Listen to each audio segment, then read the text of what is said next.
War in Israel. Over 60 arrests across New York City at protests over conflict a week after deadly terrorist attack. Friday's planned protests over the outbreak of war in Israel and Gaza were largely peaceful, but still resulted in dozens of demonstrators being cuffed around the city, police reported.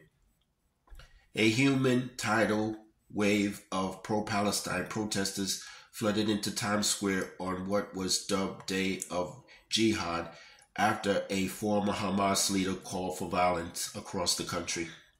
Yelling "Free Palestine," the crowd climbed subway station entrances and even traffic lights as they waved flags above the masses below.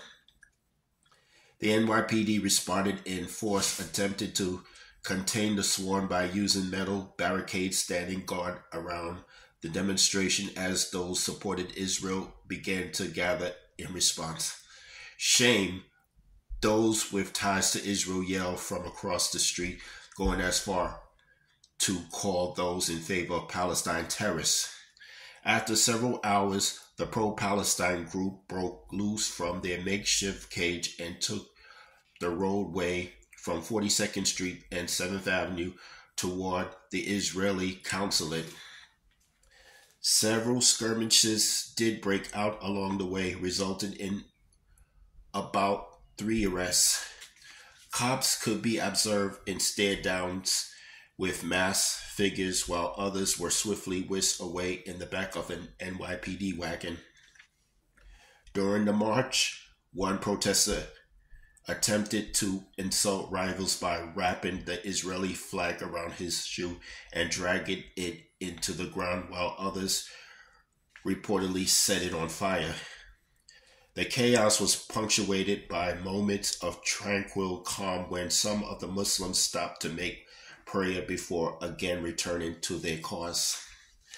Police maintained a show of force, not allowing the crowds to get close to the consulate, which instead sent them attempting to protest outside the United Nations, where they were again blocked by metal barricades.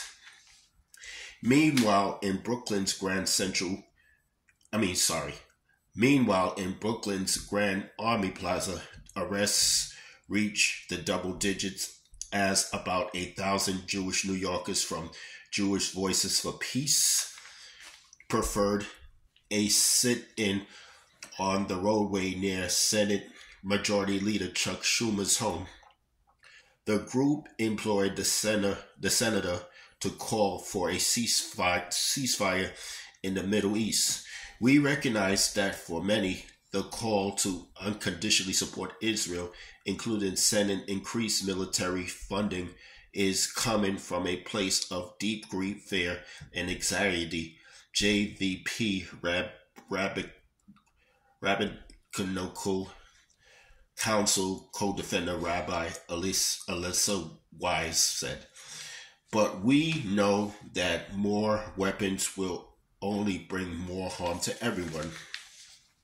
According to police sources, while some 60 people were arrested on Friday, the majority of those mostly resulted in summons for disorderly conduct, leaving many of them to be subsequently released. Among the arrested was Queens Assembly member Zoran Modani, a Democrat Socialist of America member who has a history of criticizing Israel. That's all I have to say for this video.